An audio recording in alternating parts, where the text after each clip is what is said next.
What is going on, 49er faithful? It is your boy, Niner Sickness with the Niner Sickness podcast. We have a special guest tonight. We're going to be talking 49er Cardinals tonight. Everyone, welcome. And those that are coming in, welcome to the channel. Kathy, Joseph, Mark, welcome to the channel. What's up, Clown Man? How you guys doing? Welcome. Appreciate each and every one of you. We're going to have some fun. We're going to talk a little bit of 49er Cardinal football coming up tomorrow. Very exciting game, especially since Trey Lance will be getting the start. We'll get more in depth in that. What's up, Mike? What's up, Big Jason Gaming? David Williams, one youngster. Welcome to the show. Welcome, Kathy, the Queen. How you doing, Kathy? Welcome to the show. Everybody's starting to come in. Glenn, what's up, Glenn? Welcome. There's my beautiful wife, Renee. Welcome to the show. Young Creeper. What's up, Young Creeper? Good to see you, man. I'm excited. Joseph Hayden, what's going on, ladies and gentlemen? Oh, well, let me bring in this gentleman. He's a longtime Cardinals fan. He's excited about his team. His team's 4-0. Kyle Murray is looking like a possible MVP quarterback so far. Lots of things to talk about. We know how we do it in this channel. We keep things within perspective and respectful. You are entitled to comment your opinion, but keep everything with perspective. Keep it football. But you guys know this. You guys are the best viewers. I appreciate each and every one of you. With no further ado, let me bring in my boy, our special guest, Joseph. What's up, Joseph? Hey, man. How's it going, Beto? Thank you for having me. I'm delighted to be here and love talking Cardinals football and really looking forward to talking, about the matchup tonight that hopefully is going to, be a really good game tomorrow. Yes, sir. It's going to be fun. It's going to be fun. Two mobile quarterbacks, one with a lot of experience already, 30 year in. Another one just making his first debut in the professional league. And we all know you experienced it with your quarterback. The first game not always goes so well. So, I'm looking forward to seeing a young kid play, but my expectations are not high. I know he's going to make his mistakes, but it's part of football, right? Right. Yeah. Yeah. You got to take your lumps, man. You got, I know, like, I was talking to someone and they were talking about Trey Lance, and they're like, man, we saw how Kyler started out and he had to run the ball a lot, and now you see in his third year he's running less and passing more, and they're like, we want to see Lance just get to that point. And kind of my response was, you got to go through those early stages where he's young and he uses his legs because he has them and he learns to make those reads. So there's no shortcut. You got to have that period where you take your lumps, and in one regard you might be better off just getting that started now, right? Exactly. That's when a lot of things about the Niner fans, they're up and down with the Jimmy Garoppolo, Trey Lance situation. Should we start Trey? Now, I'm in favor of leaving the young kid to learn as much as they can. I'm not a believer in starting your rookie quarterback unless you have to, like the Jaguars, the Jets, and even right now, even with the Patriots. But you have, or even the Bears. But you have the Niners in a situation where Jimmy is not the promising quarterback. He's not your MVP. He's not your future. But he plays well enough that to me, at least, it allows you to continue to develop your quarterback without having to put pressure on him to produce. But the theme with Jimmy, and one of the reasons why Kyle Shanahan did draft Lance, was because he's injury prone.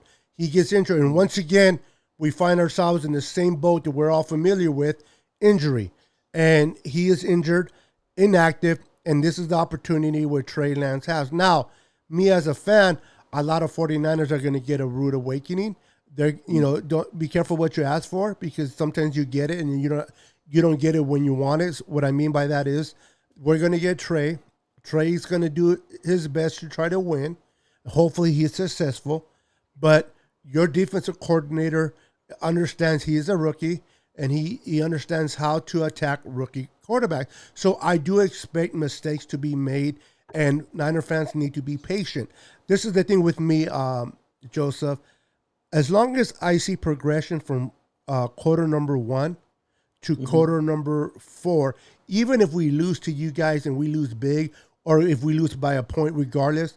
But if I saw progression from quarter number 1 to, in other words, the way Trey was playing in quarter number 1, it was completely different the way he's playing in quarter number 4. For me as a fan, brings hope.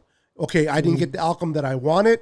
I wanted to win. Of course, if they win, it's even better, the cherry on the cake. But I want to see, is Trey Lance learning? Is he adapting?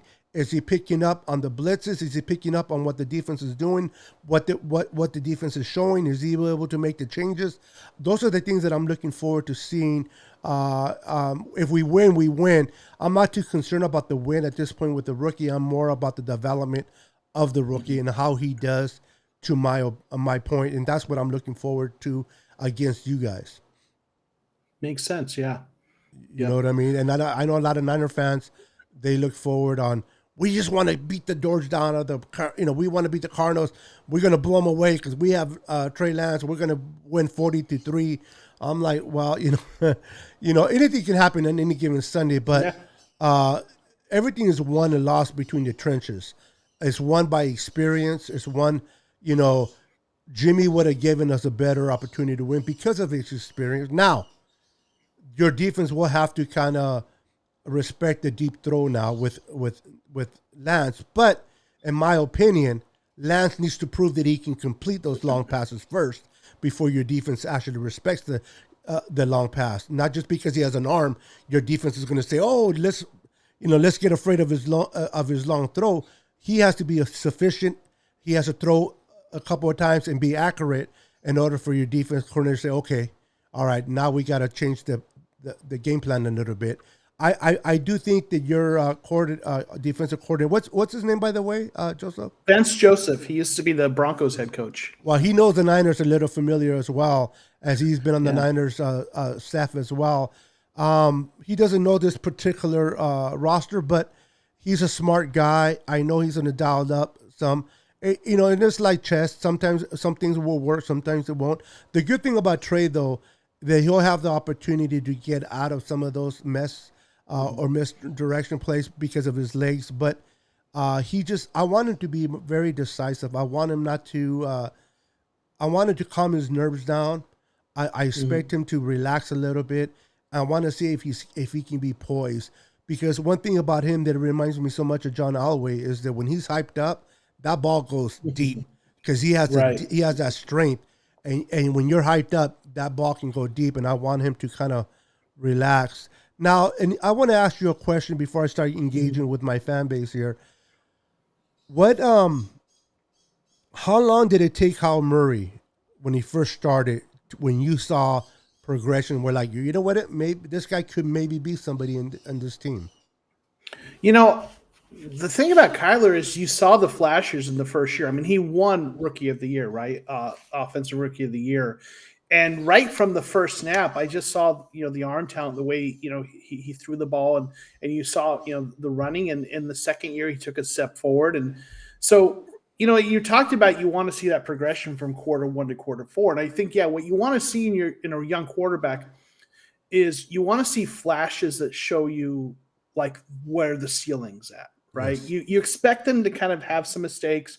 You expect defensive coordinators to take advantage of their lack of experience. You expect some ugly plays, but you want to see those flashes that show you when this guy gets it, this is what he's going to do more often. And we saw that with Kyler. We saw some mistakes, but I'll tell you, his rookie season was better than most, rookie quarterbacks. Like you look at what, Trevor Lawrence is struggling. Zach Wilson. You've got all these rookie quarterbacks. So, Trevor Lawrence was supposed to be, one of the best rookie quarterbacks to come out in quite a while, and he still might end up being that good.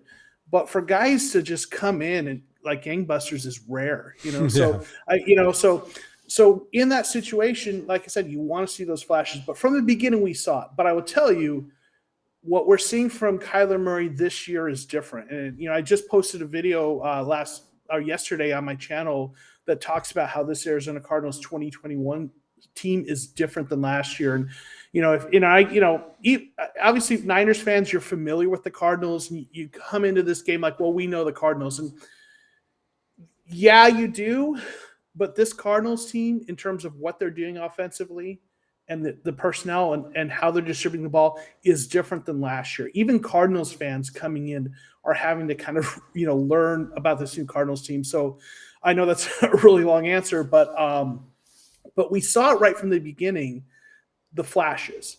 And now we're seeing the progression, and obviously it's early. A lot of things can happen, but he's doing things in terms of picking up blitzes, in terms of distributing the ball more evenly, in terms of throwing it more and running it less, that where you're like, yeah, this is the guy. And obviously, as a Niners fan, you want to see those flashes and then hope he makes that development. Exactly. Very good point there, Joseph. And I just want to kind of elaborate a little bit on what you said about you guys being a different team this year. I know fan bases are going to always say, oh, we know it's the same Cardinals. Those are the fans speaking. Players and coaches do not look at it that way. They know that every year is a whole different year. You can't base nothing of last year. I don't care how good you were or how bad you were last year. That is what it is last year. You come into a whole new year, and some teams get better, some teams get worse. And you can never rely on what you did in last year. Like a lot of people reference Jimmy G to 2019. And I got to kind of remind them, we're not in 2019 anymore. We're in 2021. A lot has happened between 2019 to 2021. Definitely some roster moves. We don't have Buckner anymore. So you can't look at the teams for the previous years. You got to look at them, what they're doing from week one. What have the Cardinals done now? You guys play some suspect teams. The Jaguars. You guys play the Vikings. Now, the Vikings are not as bad. They're as actually people decent. think. Yeah. Decent, yes. But I think you're the team that you guys kind of been haven't been able. If I'm not mistaken, correct me if I'm wrong. I believe this is the first time you guys beating Sean McVay and the Rams. Yes, since he's been head coach. He had an 8-0 record against the Cardinals, so this was the first time the Cardinals had beaten Sean McVay. So that must have felt good for you, huh? Felt great. Cardinals fans. I mean, listen, I'm a little bit like you, and this is what I really appreciate about how you do what you do is I try to be level-headed and practical and realistic. And like what I've said multiple times is like in kind of projecting wins and losses, I will not pick the Cardinals to beat the Rams until they show me they can do it. So I had them losing the game because they hadn't shown me they could. And if you told me they were going to win, I wouldn't have expected it to be a blowout win. Like that makes it even better. It's like, oh no, not only did we didn't just like eke out a lucky win, like the Cardinals dominated like on both sides of the ball with the exception of our run defense. That's the only weakness the Cardinals had, but we put up so many points that they had to, abandon the run. So man, it was one of the best victory Mondays, I've experienced in years. Yeah. No, he's not my twin there, Niner. Yeah. He's like, Niner, a little more gray. I know, listen, balls we are two damn good-looking guys. Thank you. But we're not twins. We're not twins. No, and we're two good damn-looking guys. But I give the edge a little bit more to Joseph. I like that. I like that veteran. Wait, I'm getting in though. Yeah, I don't know how old you are, Joseph, but I'm 51. So I'm actually younger than you. I went gray young, so you're younger than me. I'm 46. 46. Okay, I'm 51. Yeah. So people say that and I don't dye I don't dye. But I'm starting to get some people. What's the trick of not getting white hair? Now everybody gets white hair for different reasons. I just say I don't allow stress to be part of my life. There's things that I have to worry about. There's things that I don't, and I try to make sure that the things that I have no control over, not sweat it so much because I have no control over it. So for me to waste energy and get all huffy and puffy for something I have no control over, it doesn't do me no good. So I just move on. You know what I mean? So real quick, I just want to acknowledge a lot of my guys that are coming in. T.Y. Nelson, welcome. Malverick, welcome. Scott Hill, welcome. everybody that is popping in. Welcome. Sherry, how you doing? Tanisha, welcome. What's up, Tanisha? How you doing? Welcome to the stream, Joseph Hayden. But yeah, I love my Niners. I got them tattooed here. I got them here, but I'm realistic too. I love what you said about maybe as a fan inside of you, you wanted to beat the Rams, you hope to beat the Rams, but publicly or on the outside, you're like, I'm not going to sit there. We're going to beat the Rams until we do, because the last 8 times you guys played, you've lost. Mm-hmm. So history shows that you guys haven't. And now, the next time when they ask you, can you beat the Rams? Now you can, whatever you feel inside can come out because you've done it once already. So you gotten over the hump. So for you, congratulations on that. I know that beating teams that I've wanted to beat for a long time, especially in '79 when we beat the Cowboys for the first time, I was excited. And that feeling, you never lose that feeling. And how beautiful it is to beat a team you've been wanting to beat for such a long time in the fashion that you did. And you did it in their backyard. Yeah. Okay. Not in your home, but in their backyard. So I don't care whether it's 1 point or 100 points, a win's a win. But who are we kidding? When there's after the game's over and you guys win by double digits, it feels extra special, doesn't it?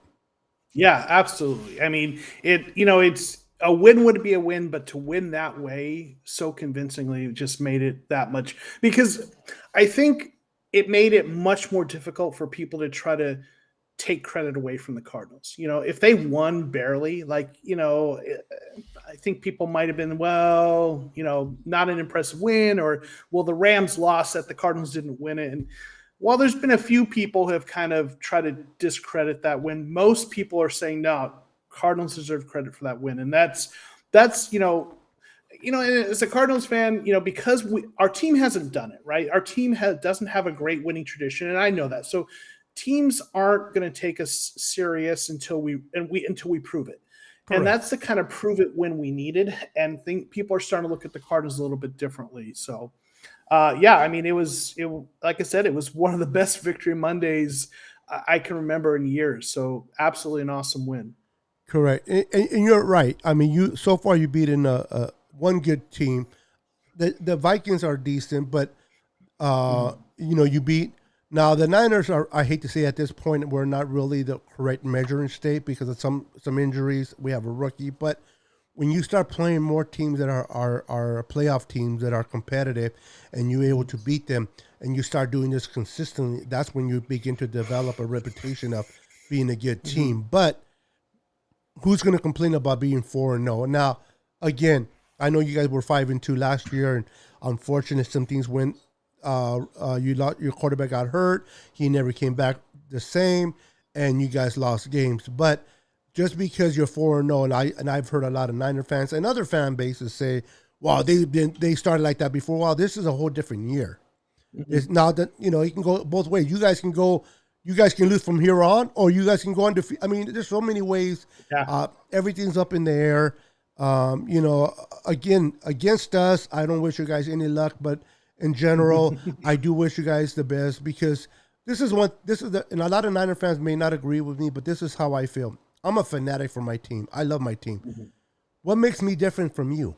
You love and you're passionate from your team just as much as mine. So for me to bat your team down or try to sit here and make fun of your team, whatever, you're doing what I do for my team. Yep. You're a fan. So I hate the Cowboys, but I respect the fan. I respect some fan bases. The Seahawks I don't like. Some fan bases I can talk to. And they're rational. There's a guy named Sweezy. He's pretty good. Good. And there's same thing with the Rams and same thing with the Cardinals. So you got to look at it as they love their team. Now you got fan bases on all spectrums that are just idiots. They can mess it up for everybody else. And this or that. A lot of people they go to these groups. I guess they're called. Maybe it's my age, but They're called what do you call that? When you make fun of other teams, they're it's a certain word the young kids use where all they do is tear each other down, right? I'm Yeah. like I'm more old school, Joseph. I like to talk about stats. I like to talk of like I what Warner was able to do for your team and the team that you guys had that year. I marveled at your defense. I was marveled at your offense, your quarterback play, your receivers. Fitzgerald, always been a big fan of him. So I love football. I love my Niners, but I love football first and foremost. And I can respect other players. I may not like Seattle, but I have a lot of respect for Russell Wilson, the way he plays. You know what I mean? A lot of people are like Yeah. automatically, well, I hate Seattle, so I hate Russell Wilson. Well, why do you hate Russell Wilson? Because he beats us. Because he beats us every time he plays. While he's doing what he's supposed to do, our defense, our defense, and our coordinator's job is to make sure he doesn't do his job. And until we can stop him from doing his job, we're not doing our job. I'm not going to blame Russell. Russell's doing what he has to do to win. Our coordinator and our defense needs to do what they got to do, not to allow him to be successful. So I have to give credit where credit is due. And then I'm critic with critics is due. I can criticize my own players based on their performance, and I'm not going to sit there and just sugarcoat somebody just because they're very popular. Like Fred Warner, he's very popular with us. Everybody loves him. Don't touch Fred Warner. No, if Fred Warner screws up, I'm going to talk about what he did wrong. Now, is he a bad linebacker? Of course not. But I'm going to talk about the good and the bad, and that's how I do my show, Joseph. And I respect a lot of teams and a lot of players, and I love to be knowledgeable of every team because there's so much I can learn about your team if I allow myself to learn and with an objective mind, as you can learn from mine. We are in the West. We like to know who our competitors are, and what's the best way to know our competitors is by knowing about their team. I want to know the strengths of your team and the weaknesses. So that when we play you guys, I'm be like, oh, okay, this is what we got to look out for. Maybe your receivers are playing good. Maybe your offensive line. See, I don't know how your offensive line is. Are they playing good or are they okay? Or Yeah, they're playing well. We picked up Rodney Hudson in a trade in the offseason, just really modified. So, but yeah, listen, people are people, right? Like they're like you said, they're idiots in every fan base, and they're wonderful human beings in every fan base. Yes. And I just approach people like people regardless of their fan base. Like I can tell you're a good dude, so like awesome, man. And then if someone's gonna kind of come up in the comments and kind of be a jerk, I'm just like gonna ignore that person, But it's not like no fan base has a monopoly on idiots, right? Yes. We all have those idiots in our fan base. We all have the good people. I can hate a team, but even my hate is not like a personal wish ill on that person. So I think a lot of that's a maturity thing. People like I mean, we're both of a similar generation, so I think that's probably part of it. And so I don't talk a lot of smack. I won't talk trash to you unless you're like someone I know personally, and even then it's lighthearted trash. It's kind of fun little jabs, but I'm not going to go into someone's chats and just start like I don't know being a jerk. So yeah, I'm with you. Yeah, it's no fun. I mean, there's friendly trash talking amongst other teams, but sometimes things can get. I'd rather talk stats. I'd rather talk about what your team has done, hasn't done. I love to talk X's and O's with other fan bases. Yeah. I would like to get the thought process of your quarterback because the reality is, I'm not watching your team the way you watch it. And you're not watching my team the way I watch it. So my perspective of Kyle Murray is going to be based only what I hear in the media. Yeah. But I'm not watching every game. Now I'm going to get, I'll be watching this game tomorrow, so I'll get a little perspective, but I'm going to only get a little small sample size of Kyle Murray, of Hopkins, of AJ Green. You know what I mean? So if I can talk to you and say, oh, how's AJ Green doing? How's Hopkins doing? How's your running back doing? And then I can get a better idea of who we're facing and what the Niners are looking at in film when he faces you guys, other than sitting and say, well, we're going to beat you because we're the Niners. Well, right. That doesn't and then when we lose, well, we lost because we lost the game. You know what I mean? It's like I can tell myself whatever I want, but I'd rather get knowledge, at least when I bring my guest, I don't have a problem talking a lot about their team. I know sometimes my 49er fan base gets a little annoyed with me, like, is this a Niner show or a Cardinal show? I go, it's a Niner show, but because I'm bringing a guest, I'm going to give them common courtesy to talk about. Listen, I'm not inviting you to my show to talk about my Niners 90% of the time. You'll be like, so as a guest, I think it's nice to give you 60% over 40% because you are my guest. And we want to know about your Cardinals. Everybody already knows about the Niners, but we want to. So if I don't allow you to speak or allow you to talk about your Cardinals, then I have to ask myself, why did I invite you in the first place? Right. You know, I just should have invited a Niner fan. So there's a couple things I kind of would love to talk about tonight during our time together, along the lines of what you're talking about. One thing I'd like to talk about is what the Cardinals are doing different. And then there's also 49ers Escalade Empire chapter asked a really good question. What would it take for the Niners to beat the Cardinals? And I'd actually like to, when we get a chance, address that question because I've got some thoughts as a Cardinals fan, knowing what I know about the Cardinals. And you know, I don't know the Niners as well as you do, but I do know a little bit. So I have some ideas about what the game script would probably be. So let me first start. If you haven't subscribed to my channel, please consider doing that. The information's down below. But I posted a video yesterday. It's about a 10-minute video, so it's not a long watch. And I go over in detail what the Cardinals are doing differently. But I'll give you a couple of the quick points. And I mentioned it earlier. Kyler Murray is running less, and he's throwing more, right? Okay. Which is a good thing, right? But here's another big thing. He is spreading that ball out a lot more. In my video, I show the statistics, like target shares. Last year, DeAndre Hopkins got nearly a third of the targets. Okay, like 32 point something percent, I think it was, and then like three other guys with double-digit target shares.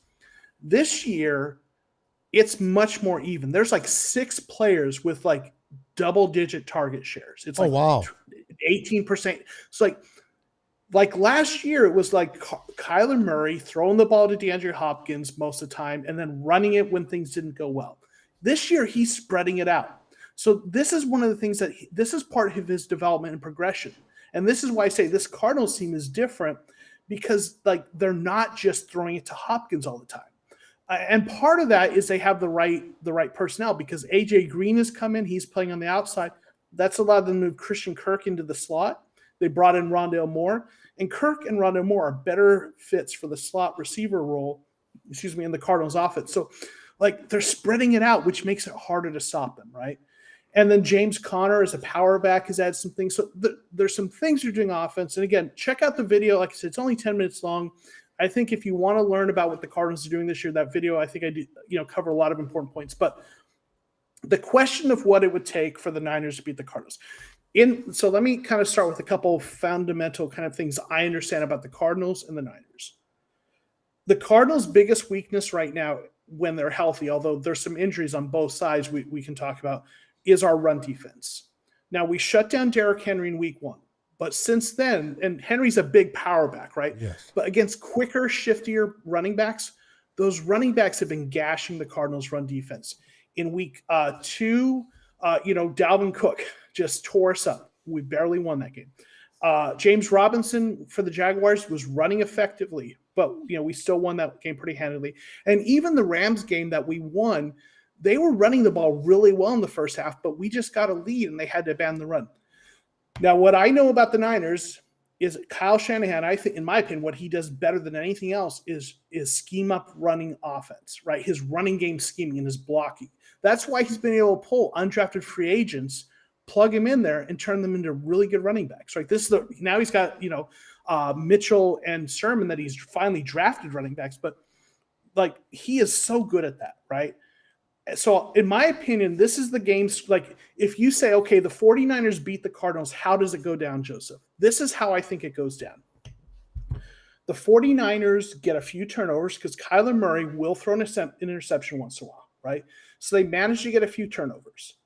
They keep the game close so that they can keep running the ball. And they keep running the ball on our defense, and they find a way to win.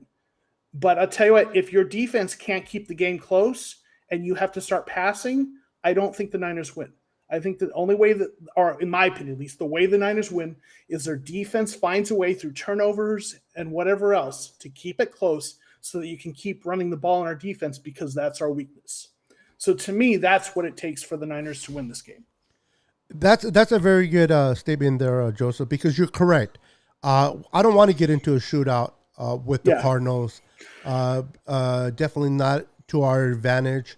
Our advantage is running the ball. Our strength is running the ball. Although we have struggled since Raheem Mostert went down week 1. He is our shifty, quick, one punch, takes it all the way to the house type of running back. But we do have Trey. Now, Elijah Mitchell, who has shown a little bit better trait than Sherman so far, has been hurt. So we don't know how he'll be this game. We'll see how he develops. But Trey Sermon looked like he had a better week last week against Seattle, better runs. Now with Trey, he'll be able to extend some of those runs with his legs, and that's a beneficial. He's not a statue like Jimmy. But you're right. I definitely, especially with a rookie quarterback, I wouldn't want to get in a shootout with Jimmy, much less with a rookie. Now, if my rookie quarterback had a year under his belt, then I can sit there and say, you know what, a shootout could happen. But being that it's his first game, what helps a quarterback out in his first game? A good defense and a good running game. It helps a young quarterback be confident. So we definitely our defense definitely have to try to stop. Now, they're not going to be able to stop Kyle Murray all the time, but at least if they can contain him to some extent. And you know, he don't like to run on the outside.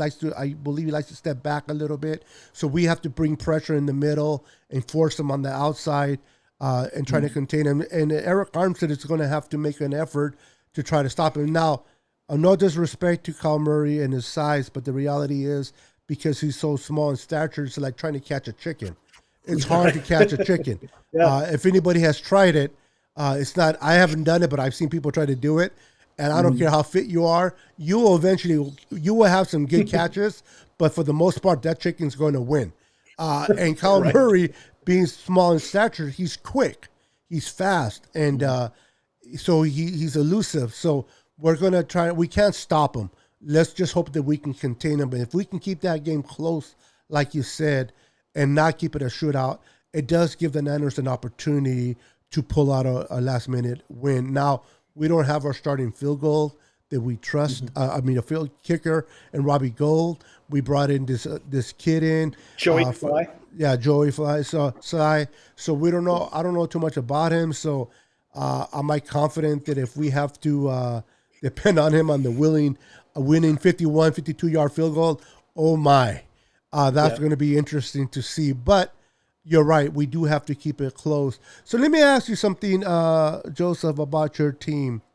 How is you mentioned a little bit about how the impact of AJ Green has, but bringing in that running back from I forgot it, Connor. James Conner. James Conner. How has he made a difference this year in your run game from last year? He's made a big difference, and I talk about that a little bit in the video that I referenced earlier. But like James Conner is a big, powerful back, right? And he can actually catch the ball a little bit too. But what he's done is I think Chase Edmonds, our other running back, sounds like he's going to be out. I mean, so many injuries on both sides of the ball. But Connor's giving us that like really powerful, big, short yardage back that we didn't have before. We had Kenyon Drake, who's just a little, he's bigger than Chase Edmonds, but he's still more of kind of that upright kind of slashing, back. And now we've got a true power back. And like what I talk about in my video, where I think it makes the most impact is in short yardage and goal line situations. Because you think about it, imagine you're a defensive coordinator and you've got the Cardinals at 1st and goal, right? Okay. Yeah. And you got James Conner lining up the backfield with Kyler Murray. All right. So if you don't stack that box, James Conner's going to plow right through and score a touchdown because he's a big back. So what happens when you stack that box? What does Kyler Murray do, right? Runs that to the right. And so like what that's done is give him another dimension, because last year Kyler was scoring those touchdowns within 5 yards, 10 yards, right? Yes. But they didn't have that goal line threat. So defenses kind of clued in on that a little bit. He still was able to do it some, but he had fewer. But this year, I think you're going to see as the year goes on, as long as they both stay healthy, teams are really going to have a hard time in goal line situations trying to decide, do we commit to Connor? Because if we do, Kyler's going, or do we commit to Kyler and let, so I think that's, just that in that situation alone, if that were all he brought, that's enough. But he's also done a good job, between the 20s. So, I love the acquisition, bringing him in. I think it's been a really nice compliment to Chase Edmonds. Last week against the Rams in the fourth quarter, between both of those running backs, we were able to kind of chew some clock running the ball. He's been a really nice pickup. I've seen that so much. I've watched. One thing I love about having the NFL Network, that I can watch every game within 35 minutes. The condensed games.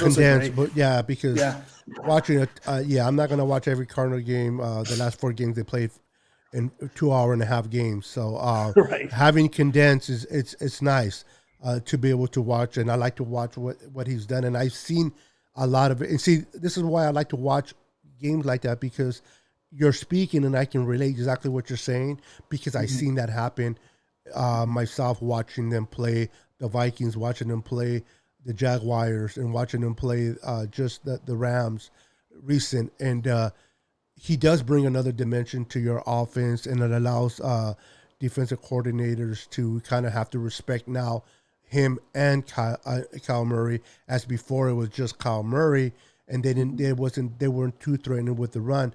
Now you have a big back like that; they can do that. So that is definitely a good addition that I saw for your team, and I think Kyle definitely has benefited from that. Because a lot of people like to focus on AJ Green, extra receiver, to help out Hopkins. But to me, I'm old school. You have to have a running game.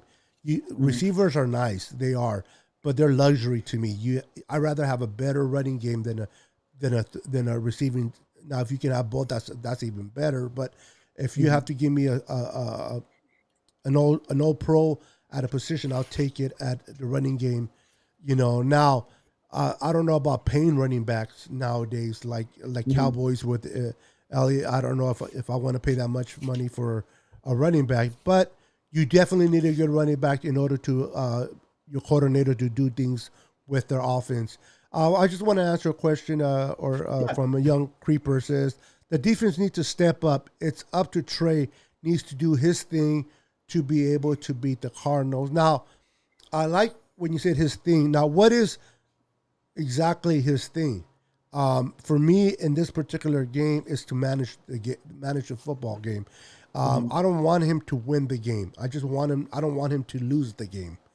I think we have the defense good enough, and we have a running game that we can keep this game close. I don't want the young rookie to try to do too much to impress. While trying to do too much, he screws it up and loses the game. I'm okay if he doesn't. If we don't win the game, I just don't want him to. Let me rephrase that. I don't want him. I don't expect him to win the game. I just don't want him to lose the game. If that makes any sense. I just want him to manage. I just want him to, make his reads. Try not to do too much. If he's intended to throw, make his first read. Make your first read. Now I'm curious to see your defensive coordinator. If they take away our first read, would he be able to go to the second read before he takes off to running? Would he make that read, or is he going to take off? I want to see whether if the first read is not there, if he's going to want to run, or if he's going to be able to go to that second read and maybe come back to that first read if that first read becomes available before he takes off running. Because anybody can run. I want him to stay in the pocket a little bit and get a feel for the pocket. So that's what I'm looking forward to seeing. Now, you guys did add J.J. Watt. Now, he's up there in age, but he's still doing his thing. You guys have, I don't like to mention his name, so I'll let you mention his name. I don't like him. Your other defensive end. So go ahead. Chandler Jones? Yes, you know who we're talking about. I don't mention his name because that guy is a terror. I have a lot of respect for him. Don't like him, but I respect him for what he does. And you guys definitely can bring pressure. In your opinion, and I know you don't watch a lot of Niner football, I understand that, but watching a mobile quarterback like Kyle Murray, what do you think that Trey needs to do to avoid those two monsters? So, what he needs to do is get the ball out quickly. That's, first week against Tennessee, Chandler Jones had that 5-sack game and, just huge game. And, but then he's been a little bit quiet since, and the Cardinals have had just a couple sacks a game, 1 or 2 sacks a game since then. And I don't think it's that our pass rush disappeared, but I think it's just teams saw what Chandler Jones did in that first week, and they've been scheming. Again, they look at the Cardinals defense and they say, okay, the thing we have to take away or thing we have to combat is the pass rush, because that's what the Vikings did. Like they shut down our pass rush, or at least really limited it through play action, a lot of running, and they almost beat us. So I think what like Trey Lance needs to do is get the ball out quickly, and if he can't get it out quickly, he's going to have to exit the pocket and try to make something happen. I just want to real quick say hey to Payo Time. He's a Rams YouTuber. He's in chat. Super good dude. I've had him on my show. Definitely good guy. Okay. Oh, Zach. He is a good dude. I did a stream with him. So yes. But yeah, I mean, you've got to get the ball out quick. Rely on the run a lot. And try to avoid that pass rush, because that's I think the most dangerous thing about the Cardinals defense. If you can avoid the pass rush, that's where you have a chance. Exactly. Back rewind a little bit to the Green Bay Packers. People say, how do they have so much success against our defensive pass rush? They got the ball. Aaron Rodgers got the ball within 2.5 seconds. The ball was out. The guy is a beast at it. Now, Trey Lance, when you say one of the two options is to try to get rid of the ball quickly, I'm not confident in that as much, because he's going to be like, so I'm going to expect to see a lot of him trying to run out of the pocket, do a lot of things with his legs more than within the pocket, especially when those defenders are coming his way because of his lack of experience in the game. So, a lot of people, they're optimistic. We have Trey Lance, we can win it. Now, I'm not saying we can't win the game. Anything can happen, but I keep it real. It's going to be a long day for Trey. Again, if I can just see some good nuggets of how he reacts, or if he gets hit, or if he throws an interception, how does he respond to that? Those are the things that I want to see in progression of him. If he has a great game, then that'll be something for me to talk about afterwards. But I just expect him just to do enough, and hopefully he doesn't make his mistakes as many. Tanisha, before I get in welcome pile time, Tanisha says a lot of people wanted Trey to be starting quarterback right after the draft. They got what they wanted, so I wish Trey is the best in tomorrow's game. Wish him the best, excuse me. Go Niners. Now, again, I'm not a big... Trevor Lawrence, number 1 quarterback coming out of... I'm a Clemson Tigers fan, so I watched him in college. Love him. I love a lot what he did, but look what's happening in the Jaguars. Confidence is everything. If you guys remember David Carr, who went to a bad team like the Texans when he came out of number 1 recruit coming out of Fresno Bulldogs, went number 1. To me, he's still a better quarterback than Derek Carr, but it'll never be proven, because coming out of college he is. Obviously, he went number 1. Carr went Derek went number in the second round, but he went to a bad team. A lot of these quarterbacks went to a bad team. This is one of the things that I tell a lot of the Niner faithful.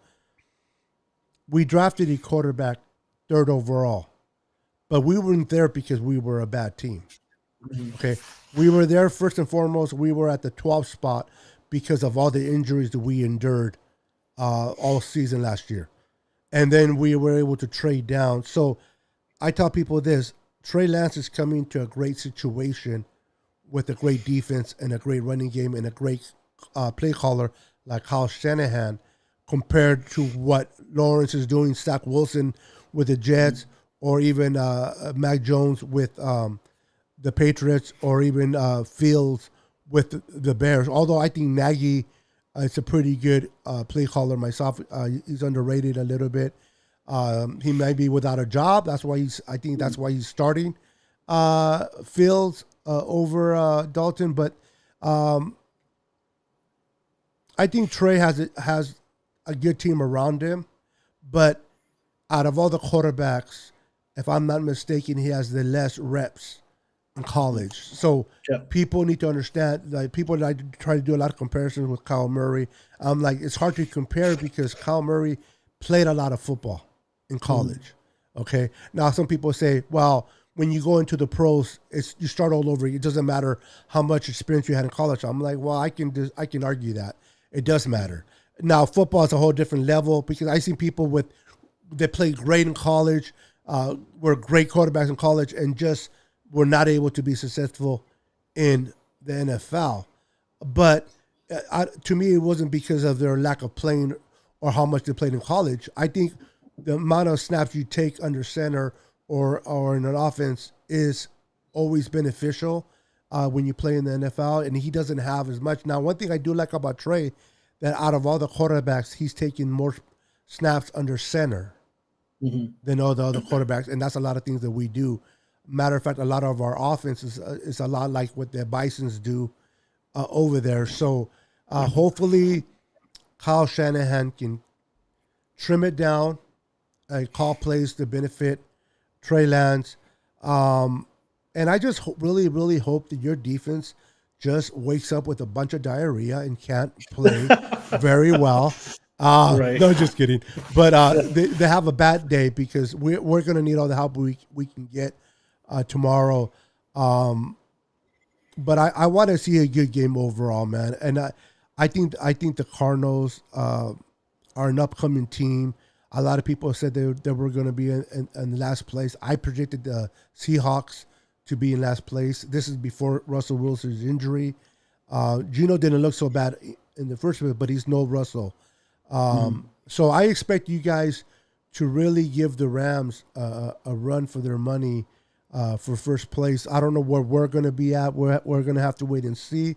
I still think it's a race between us, you guys, and the Rams, us being in the third seat at the moment. But before I proceed, I do now want to acknowledge and give some time to my boy Pale Time, a longtime Rams fan. Love this guy. I had him on my show. It's been a minute. You got to come on my show again, Pale Time. He won't take me to his show. I don't know why. I'm not worthy, I guess. But no, just kidding. We haven't had a chance to do that. But Pale Time, thank you for showing up. Thank you for your support, man. This guy's amazing. I don't know if he's been on your show or not, but he's a comical guy. I've been on his show. Oh, you been on his? I've been on his. Wow, Pale Time, really? Wow, what does he have that I don't have? Gray hair, apparently.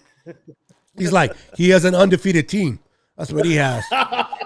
Nice, shut up, Pyle. Let me read what he put on there. I took it off. He says, I'm torn. Wouldn't mind the Niners losing. I know where he's going. It's hard when you see two divisional teams play. So that lead the Rams have in the division is more than a second place. But I also would not mind the Cards losing so we can keep pace with. Listen, Pale, you are being polite on this comment. You know damn well you want the Niners to win. Okay? That's the bottom line. Not because you don't like the Cardinals any much more or less. Because of your last statement, you want to be competitive. You want to be within the race. It's beneficial to your Rams for us to win. Whether we're going to do that, that's a whole different story. But that's what you want. Now, I love how you keep it respectful, and you're like you wouldn't mind. You're not torn. You are not torn. Who are you kidding, Joseph? Do you believe he's torn? Do you really believe he wants the Cardinals to lose? Come on.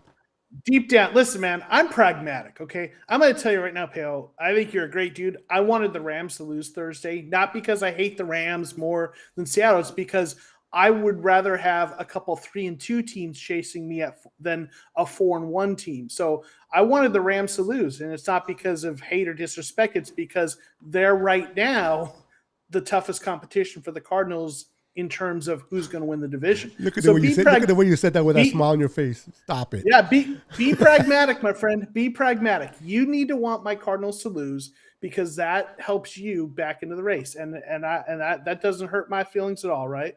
Got to be pragmatic, man. Absolutely, bro. You said it. You said it right there, Joseph. You know, that's the real. At the end of the day, you might be. We can be respectful to one another, but I'm Team Niners. You're Team Arizona.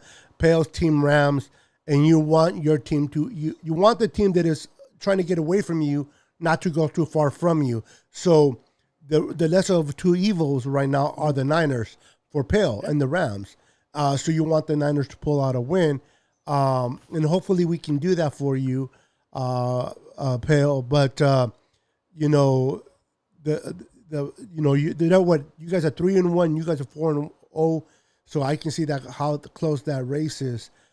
So definitely going to see what happens tomorrow. What's up, Jag? How you doing, bro? Good to see you. Says hi, Niner Sickness, and your guest. Cardinal rules have to establish the run game and control time of possession. Yes, sir. Make trade more comfortable. Earlier. That's what you need to do to win. Absolutely, Jag. We can't get into. We discussed this earlier. My guest Joseph explained it. We can't get into a shootout because we're not going to be benefiting in a shootout. That will give the Cardinals a little bit of an edge over us. So we got to keep it close. We got to keep control of the tempo.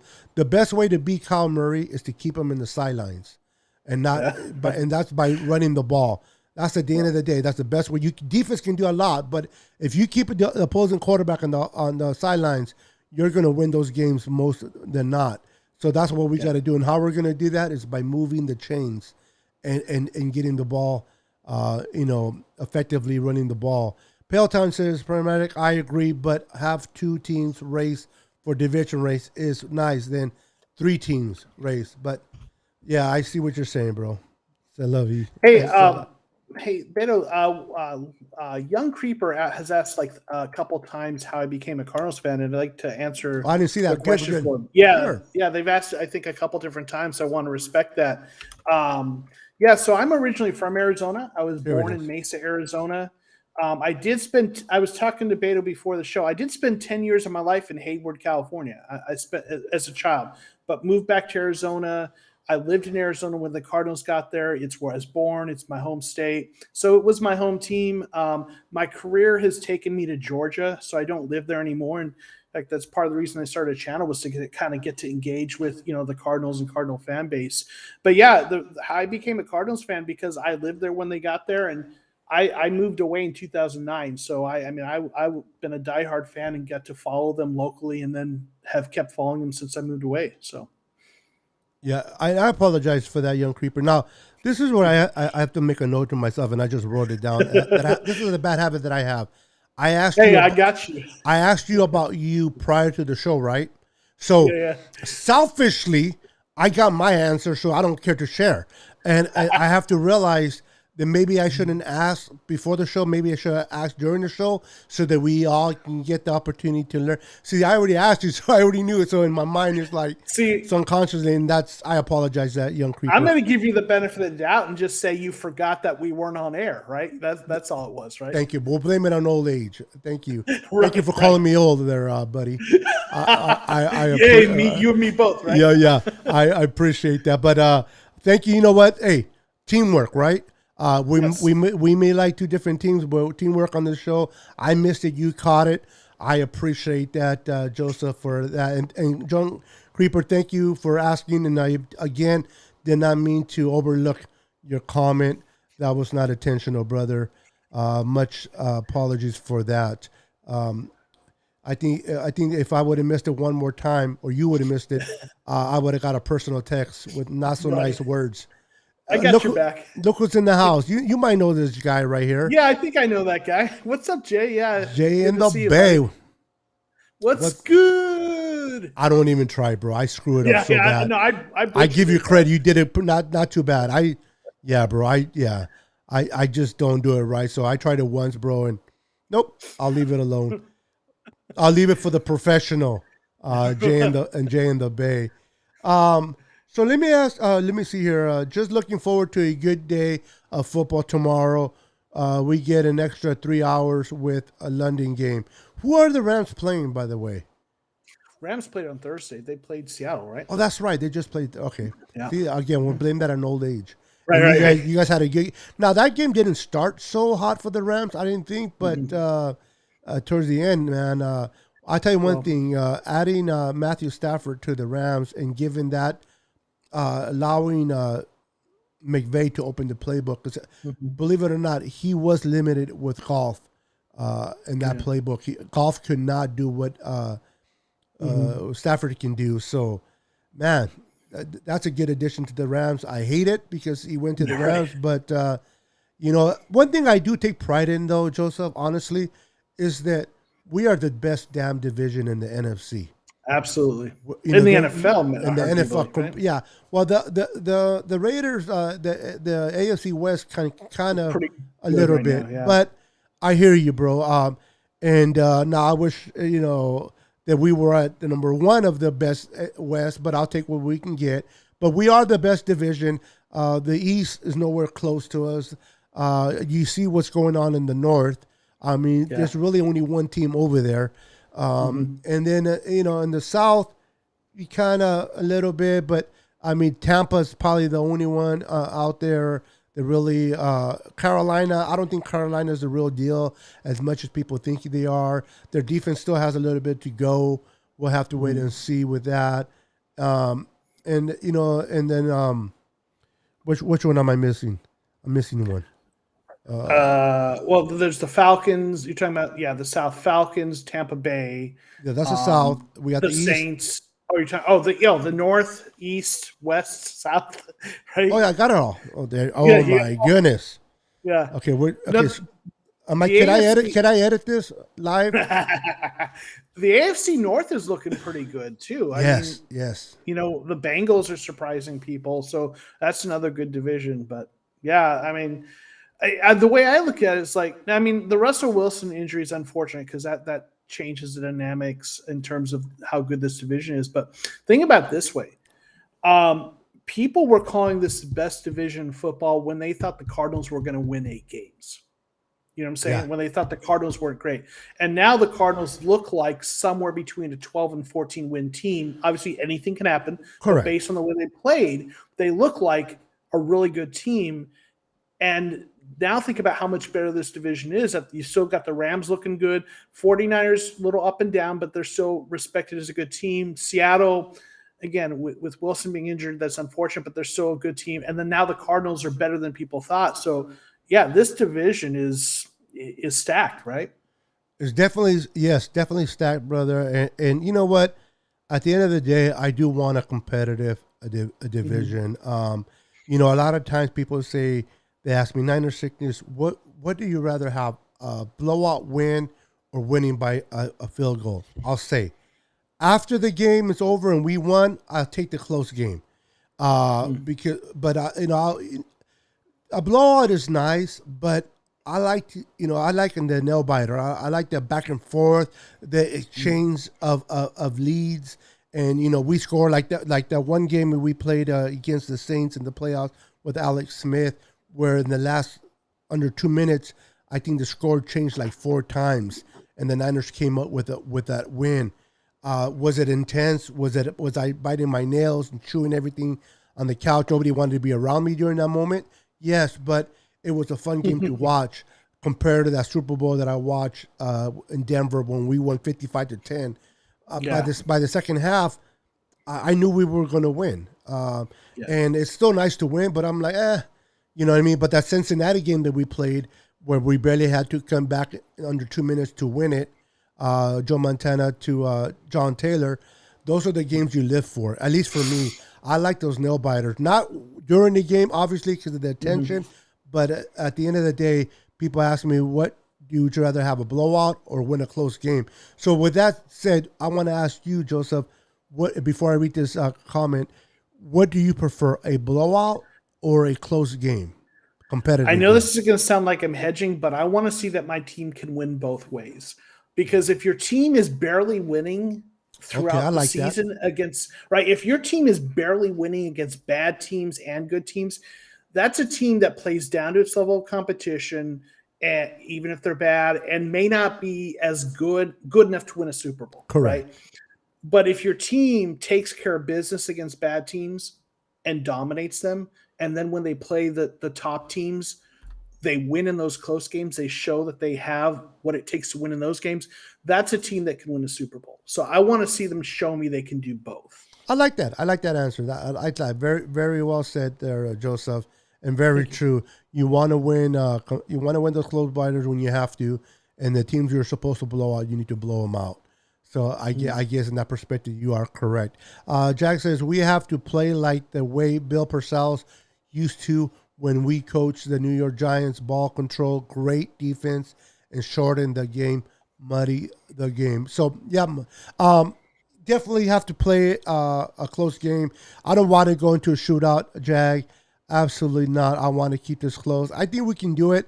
I'm going to know a lot by the first quarter, by the tempo. Now, I know a lot of the first 15 plays are scripted, and we know the Niners can do very well scripted. Now, I wanted to get in only because they popped into my head, and I wrote my notes, but I don't know what I did with them prior to the game. I can't find them, so my wife's normally home to give them to me. She's not around right now, so I'm stuck. But I wanted to talk about injuries. Now, we both have injuries on both sides.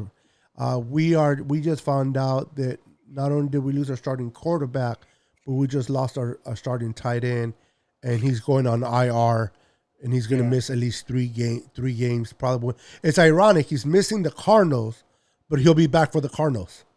Right, go figure. Yeah, go figure, right? So so you're going to see him one or the other, but you won't see him tomorrow. So Rest Duali's going to have to step up, and it's the next man up. But we are missing a starting quarterback and a starting tight end, and that's going to be difficult. But at least our starting left tackle, Trent Williams, which I'm wearing his jersey, is a go, and will be able to protect Trey. And boy, does Trey need him to be protected. On your side of the ball, who are you guys offensively don't have available for that game? So offensively, it's looking like we're not going to have Chase Edmonds, one of our two running backs, right? So Eno Benjamin may be the guy who gets his snaps. We'll see. They've got another guy, Jonathan Ward. We'll see who gets the snaps. But so we're likely down him. We've got like a couple offensive linemen, like Justin Murray is just went on IR, I believe. So our right tackle Kelvin Beacham's been banged up. So Josh Jones was a third-round pick last year. He was our starting right guard, but he was a tackle in college. So they moved him over to right tackle. So he may be playing there. I think what's his name, Garcia, who was with the Broncos, he's been playing guard for us. So we've got a little bit banged up on our offensive line. But I guess for us, fortunately, it's not any of our studs, like our really good offensive lineman, like Rodney Hudson. He's our best offensive lineman. Our left tackle is healthy. Our left guard, Justin Pugh's healthy. So on the offensive side of the ball, that's what we're missing. It's actually the defense where the injuries are more of a concern, I would say. Okay. And who are you guys missing defensively? So the big defensive injury is Byron Murphy Jr. Okay, he's our top cornerback. He was a 33rd pick, so the first pick in the second round, the same year we took Kyler, and he took a huge step forward. He has been playing really, really well, and he's out. Marco Wilson, our fourth round cornerback, who's been playing a lot of snaps for us, is banged up. So I haven't heard the latest on him, but he might be out. So if those guys are out, Robert Alford is healthy for once. He missed the last 2 seasons with injuries, but he's been healthy and he's played really well. But we got Robert Alford. We have a guy named Antonio Hamilton who's also banged up. So that's a little iffy. He was a guy who was cut by the Buccaneers, and we signed him to our practice squad, kept elevating him. Now he's on the active roster, and he's actually graded pretty well, but he plays more of the slot. So, so that cornerback situation, we might be starting a guy who it's possible, depending on how many guys are injured, that we might be starting or at least playing significant snaps with the cornerback who was on our practice squad. So, we just got done talking about how we don't want a shootout, but if there's a shootout and it actually goes in the Niners' favor, it could be because that cornerback room is kind of banged up. So that's really the major injuries is the cornerbacks are kind of banged up a little bit, and that's got me a little bit concerned. Okay, interesting. Yeah, we definitely on our defense is we're getting Josh Norman back. Hopefully with Emmanuel Mosley being our starters, and Kirkpatrick hasn't played too bad last week, but we're definitely hurting secondary as well. We're missing one of our linebackers in Greenlaw still. Hopefully get him back soon. Our pass rush is definitely Nick Bosa's looking good. D Ford is there. Eric Armstead, Javon Kinlaw is going to play. I don't know if he was going to play or not, but he is going to play. So he's solid for the run. So it's going to be interesting. But I think where we're going to hurt more is offensively, missing both of our starters, which is the quarterback and the tight end, which are two key positions, especially. Although Buda Baker does really good, very well against Kittle. I love their matchups. Those matchups are pretty good. So now he's going to have to match up against Duali. So good luck, Duali, on matching with that guy. Also Isaiah Simmons. Yeah, I was going to mention him. Yeah, he's second year. A Clemson guy, and I know you love Clemson. He's taken a step forward, and he's also a guy that they put on those tight ends sometimes. So I hate it when he went to you guys. Yeah. So our and you're right, between Buda Baker and Isaiah Simmons, the Cardinals are actually pretty well equipped to cover tight ends. And now, I mean, Kittle, when he's healthy, is one of the 3 best tight ends in the NFL, and to have him out is a major loss for you guys, 100%. Absolutely. Yeah, we can definitely, Russ Dwally will be okay, but he's no replacement for Kittle. Now, Peloton says he has a question for the both of us, and as you're my guest, I'll let you answer first. It says, for the both of you, what has surprised you the most about your teams this season so far? Well, aside from the way that we beat your Rams, not trying to throw shade, but I mean, listen, I was surprised. Like we talked about this, I was surprised I was surprised that it was a blowout, right? But setting that aside, that's cold, bro. Yeah, I know. Sorry, and he's not even on the screen to defend himself, right? Sorry, Zach. But the thing in terms of what the Cardinals are doing that surprised me the most is how much they're spreading the ball out. We talked about this earlier. Last year, so much went to Hopkins, and now and a guy like Christian Kirk, who was a guy that I thought was going to see a diminished role, and they moved him in the slot, and he's been really good. And just the way they're spreading out the ball, to me, is probably one of the biggest surprises. So, yeah, sorry about that, Peo. He goes savage. I love it. Right. But yeah, that's definitely a surprise. Now, for the Niners, I don't know, bro. It's one of the biggest one of the surprises for me. Let me make sure I get back to that. Hold on, real quick. I'll make sure I read that question right. Where did he go? Question here goes. What is the surprise most about your team? I don't know if it's a surprise because we endure this every year, but it's just the damn injuries. We can't get away from the injuries. Unfortunately, we this injury bug cloud just seems to loom over Santa Clara, and I'm just more shocked and surprised. But if I can be in a positive note, is the addition of Alex Mack to the center position.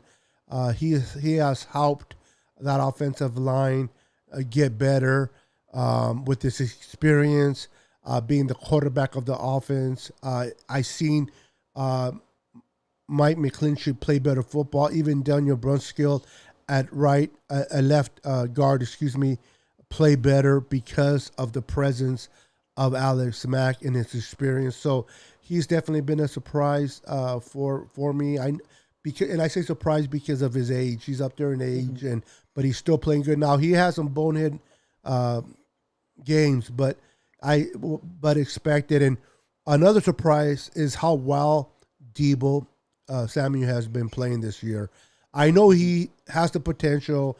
It's just that injuries have really hurt him in his development as a receiver.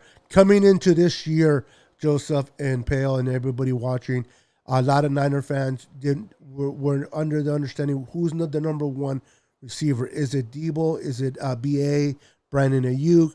Because of the injuries. And clearly to me, that Debo, when healthy and playing healthy as he ever has, is definitely a clear number one. and he's playing. I mean, he's leading in receiving yards so far, and he's been playing. He's great.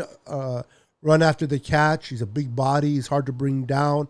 I just got to pray that he stays healthy. But he's been the most surprise for me this year. Not because I did not see the potential there, just for the fact that he's been able to stay healthy, that's just a pride within itself, I guess, that he's been staying healthy. So I'm looking forward to a complete year from him. Like with Kittle, now Kittle every year. Kittle reminds me so much of Gronk. Great tight end, but you're going to miss him 3 or 4 times a year. It's a given. He's going to be gone 3 or 4 times a year. So, great question, Peloton. Sorry about this harsh man here making fun of your team. No, it's all within fun. Yeah. Young Creeper says the Cardinal rules talking smack to Peloton. Clownman says because half the time, half the players we get Lynch, grabbing injury prone fellas. Crazy all on faith. He's not bulky. Let's keep that clear. Lynch is not bulky. Bulky got all your injury ACL players.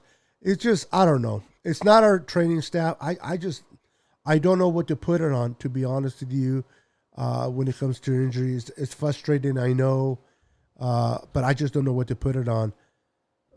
Grace team still Go ahead, brother. When you see a team have that many injuries, you just wonder: is it because they're doing something wrong in the scouting department? Is their training staff doing something wrong? Because every team has players banged up, but the 49ers just really seem to have an excessive, number of injuries. Year, So, it's something that I really we've already changed training staff. We just let go of 2 more.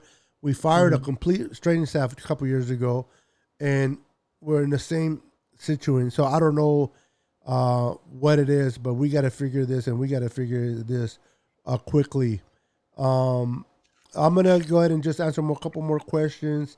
I know it's late where you're at. I got to keep remembering that you are 3 hours ahead of me. Even though I'm a night owl, so you're good. But yeah.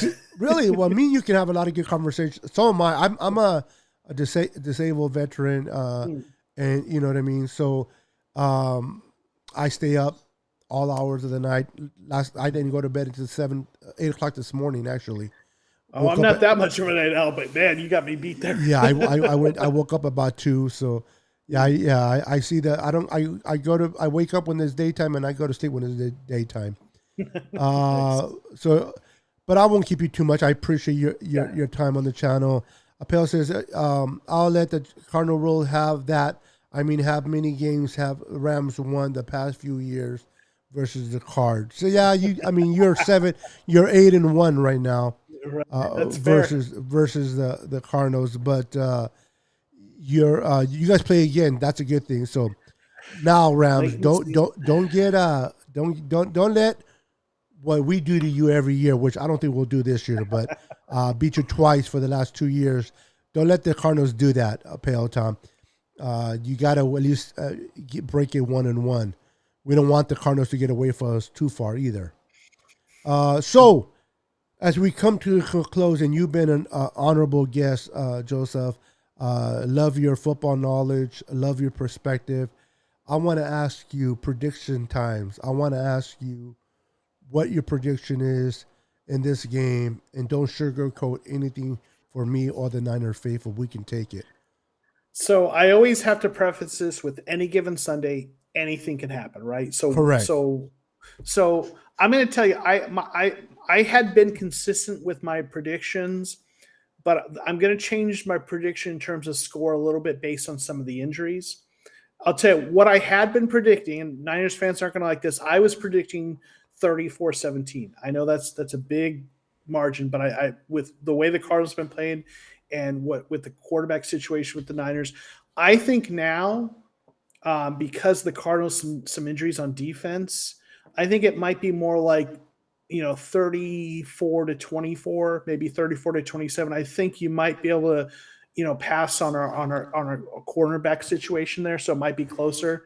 But based on the way the Cardinals have been playing this year and their offense, I am predicting a win for this game. That's surprising. That's shocking. Oh, I know. Yeah, you're playing a rookie quarterback who's playing the first year. Come on, But no. That's a fair statement. I expect. I hope it's not a blowout. It could go that way very easily, based on how we do things. I hope we can keep it close. Like you said, as long as we keep it close, there's always a chance. I do see the Cardinals winning this game. Doesn't mean that we can't win it, but the fan in me says we're gonna win. The football guy that looks at the X's and O's, looks at the roster, who's playing, who's not playing, strengths between both teams, tells me that you guys just have too much firepower for us right now to be able to compete. So we're hoping for mistakes. We're hoping for turnovers. Those are the things that will benefit us to get a chance to win. But if you guys played a clean game, then okay, refs, real quick, memo to the refs. We need your help, refs. All right? Call PIs left and right on their secondary, okay? We need, if they're grabbing, if they're holding, all these things. But no, just kidding. I see. I also see it being a 34 to 28, 34 to 21 type of game in favor of the Cardinals. I know a lot of Niner fans are going to be like, "Boo! That's it. We're leaving your show. We don't like you no more." I'm keeping it realistic. You know what I mean? What I like to see a different outcome, of course. But if you look at the roster, if you look at the strengths versus the weaknesses, let's keep it real. What's most likely to happen? Yeah, it's most likely to happen. So, Jay's not letting his 3 points. Hide. Wow, look at Jay. Yeah, by 3 points. Now, all right. Now you're saying that we're going to win by 3. Are you basing that on the new kicker that we got? You putting faith in the new kicker? It better be a real close field goal, because if it's a 51-52, oh Lord, it's going to be fun to watch. Since my theory on injuries is that the players union has made it so that physical practices aren't allowed anymore. Players more soft. 2027 Niners. So I have a little bit of a different. I do think that what's gone on with the collective bargaining agreement is part of it. The CBA. I don't like to call anyone soft, and I don't think players are soft. Players are not soft. They play 3 inches. But what I do think is this, and Jay and I were talking about this on his stream, and I think he brought this up. So I want to give credit to him. Make sure I'm not, kind of plagiarizing here. But he talked about that that they don't have as much time at the facility, and I think he made a good point about that. And what it is to me is, I think they're not training under the eye, or they're not, on the off season, they're having to keep workout on their own. And when they're there at the facility, they're under the watchful eye of the trainers who can make sure they're doing things the right way and getting the right regimens in to help prevent injuries. So I respectfully disagree on the soft part, but I do agree that it probably has, in terms of league-wide, something to do with the less time training at the facility. When they're at home lifting weights, they might not be getting that workout just right to prevent it, to work out the right muscles in the right way to prevent injuries. But even when we talk about that, though, that still doesn't necessarily answer the question about why is it the 49ers have a uniquely high number of injuries. Because what you're talking about there, Jaguayo, is for everyone, right? But there's something different going on in Santa Clara, and I don't know what it is, obviously, and it's the water, bro. Right? It's something in the water, man. So there's still something else going on, that is above and beyond what Jaguayo is talking about, at least for the 49ers situation. Yeah, most definitely. I agree with you, and I'm not going to add it any more to that. You explained it very, very well. But I appreciate the question, Joel. I appreciate it. Let's see. The Ramelia Sports Report is here. What's up? Welcome to the stream, man. Welcome to the stream. Make sure you guys wipe your feet. I forgot to mention that earlier.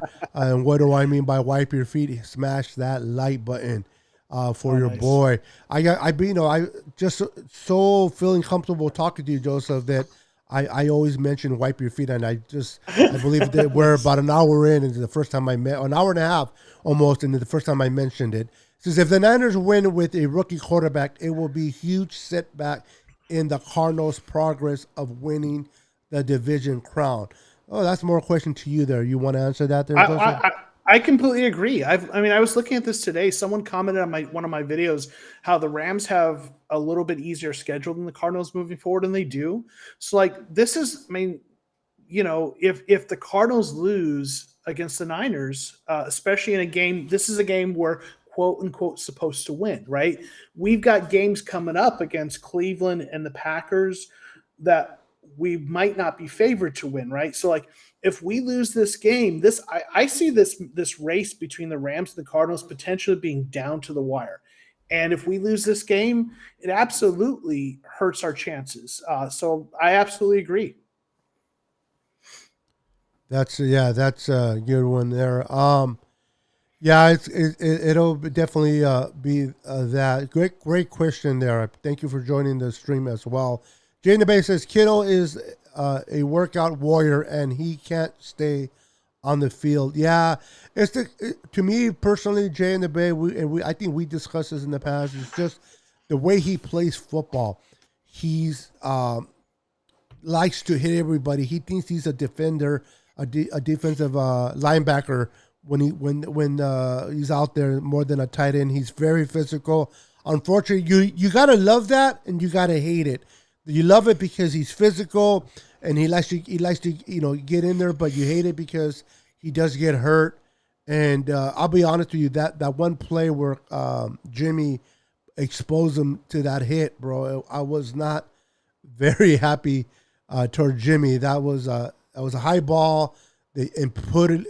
Totally put Kittle. I'm not saying that's the reason why he's not playing, but definitely it could have been much worse than what it was. For Kittle. It says injuries are so frustrating. You're singing to the choir when it comes to Niner fans. I feel for you, Niner fans. We went to the Super Bowl without Cooper Kupp and a banged up Gurley. Yeah, yeah. It's 2020 so far has been the worst for us when it comes to injuries compared to this year. But we lost our quarterback again. We lost our tight end again. These are just things that are too familiar, bro. It's just, what? It doesn't even surprise me anymore. I'm like, oh, okay. Next man up. Some people get, you lose a player in your team. You're like, oh man, like Seahawks losing Russell. They are just devastated because Russell's not a player that goes down very often. If I'm not mistaken, this will probably be the second time that he's going to miss games in his career. Yeah, he doesn't miss time often. Yeah, so I can see them being shocked. Niners fans were like, "Oh, okay, well, here we go again." Who is it this week? Right? Yeah, who is it this week? And it is frustrating, man. But and it sounds cliche, but it's the next man up, and we're all professional players out there, and they got to step up and execute. So it's going to be based on execution in this game. Joseph, I just hope we give you guys an honor. Even if we lose honorably by giving you guys a good game, and if we pull the win, even that much more. But I don't want to see a blowout. I definitely don't want to see a blowout by halftime because that will be depressing. Because in the next show, I think I'll be as white as you are. By my show, if the Niners get blown out by halftime, brother. It's been an honor to have you, Joseph. And I always mention this towards the end, but you mentioned it earlier, but I'm going to mention it again. I put all his social media information in the link below, so you're able to click on it. But talk real quick, about your social media and how much, even though you're a Cardinals fan, what you can offer a Niner fan or any other fan in your show. That it's just because I know a lot of fans would be like, I don't want to hear nothing about the Cardinals, but what can you offer them sense of football that it's not just Cardinals? Okay, yeah. So thank you for having me here, Beto. It's been a joy to be here, and I love the way you do what you do. You know, the way you're respectful, and you just, and the way you've been wonderful as a host. Thank you. So yeah, I'm a diehard Cardinals fan, and I really work hard to try to make videos that are worth people's time. And when I started my channel, I set a couple of goals for myself. One is I wanted to make sure I was doing something that wasn't already being done by Cardinals content creators. There's a lot of really good Cardinals content creators out there. So I wanted to make sure I was doing something new and different. And I work hard to get better with everything I do. So the kinds of stuff I do live streams like this, but I also do like shorter videos where I dig into the stats. I do some film. We didn't talk about this, but what I do for a job, I'm a sociology professor. So like I take kind of that. Yeah. So what I do is I kind of take what I've learned about how to use stats and numbers and kind of find out what's going on. Like what I do for a job, I use statistics and stuff. Well, in my videos, I try to find the statistics that are telling a story and tell that story about what's going on for the Cardinals. So if you watch my videos, what you're going to get is a deep dive. I like to like the kinds of the channels out there that influence me, and I'm not as good as these guys are, but like I love Brett Coleman's stuff, and I try to do a little bit like what he does, and some of the stuff that PFF does in terms of their in-depth analytics. So if you watch my videos, especially the ones I kind of edit and pre-record, you're going to find some deep dives that get into the stats, show a little bit of film, and tell you what's going on beyond what you see, on Sports Center, right? So if you're a Cardinals fan and you want, to learn more about what's going on and just get, hear from someone who loves his Cardinals but gets in and looks at the numbers and sees what's really going on, check out my channel. If you're not a Cardinals fan, but you want to understand the enemy better, right? You want to understand the Cardinals better. I think you're going to find value in my videos. You're going to have a better idea of what it is the Cardinals do and who the players are to watch. So, check out my links below. The Cardinal Rule is my YouTube channel. My Instagram and Twitter's on there. I'm much more active on Twitter than I am on Instagram. But yeah, I appreciate the opportunity to be here. Your chat has been absolutely wonderful. That they bring the same kind of thoughtfulness and respectfulness that you do. So, I really appreciate the opportunity to hang out with you tonight. Well, likewise, Joseph, you're a great guest, and you know what? Since you're a night owl, like you said, I made maybe contact you on Twitter if you don't mind, and get some bounce some ideas off of you, because you said that you just started your channel this year. And I started in April. In April, and you have okay. Yeah, you're definitely doing something right, bro. I definitely got to bounce some ideas off of you if you don't mind. Happy to do it, man. I appreciate that. The one thing about me is we are creators. We all love ideas. See, I started late in the program. What I mean late in YouTube, my biggest following is on Facebook. I got about 54,000 people that are part of my group. So my biggest is there. And then I have another smaller one that is about 7,000 or 6,000, you know what I mean, that is more intimate. That's a good group. But a YouTube is something that my YouTube channel has been with me for years. It's my personal YouTube. My wife killed me because I got rid of all my family stuff. I didn't realize at the time that you can make a new channel, or you can have more than one. That would have been something. My wife says, if you would have asked, but so I deleted all of the year that I have my channel I had it for a few years, but I definitely trying to grow my YouTube channel. And I'm new to the game when it comes to YouTube. So I see what you've done, and I've been I do a lot of lives, but I've heard that people say that when you do a little small videos, those can catch a lot of people to come on. So I'm definitely going to get a hold of you, bro, if you don't mind, and bounce some ideas off of you, bro. Oh, I love talking about that kind of stuff. I'd love to talk shop with you, share what I've learned. Absolutely. Wonderful. All right. Well, the Creeper says Cardinals Rule. Good luck tomorrow. It's going to be a great game, and that's what it is. A great game. And I just want to give a shout out to both our Ram guests tonight, Pale and Resmia Sports. I would love to have you on my show, and maybe I'll get a hold of you on Twitter as well. Joseph, once again, it's been an honor. It's been a pleasure for me to have you. I know my viewers have enjoyed you, enjoy your knowledge of football, your demeanor, your calmness. You're well respected within your channel, and I continue to hope that you continue to get better at what you do. And good luck tomorrow. May the best team tomorrow win, and hopefully it'll be the Niners. But good luck, bro. Good luck, and not only tomorrow, but the rest of the year. You deserve it, bro. Every fan deserves to enjoy wins of their team. Let's just go ahead and skip tomorrow. But from tomorrow on, Right. I wish you the best. But thank you for watching, man. You've been amazing. You've been awesome. Everybody for tuning in. Thank you guys for tuning in. I appreciate each and every one of you for being part of the show. Until next time, I am Niner Sickness. This is my brother Joseph from the Cardinals. I love the name, by the way. The Cardinals Rules. I know a lot of people use that phrase a lot, so I love it. Love it. So thank you guys for watching. Tune in to the next show. Until next time, God bless you. Stay faithful.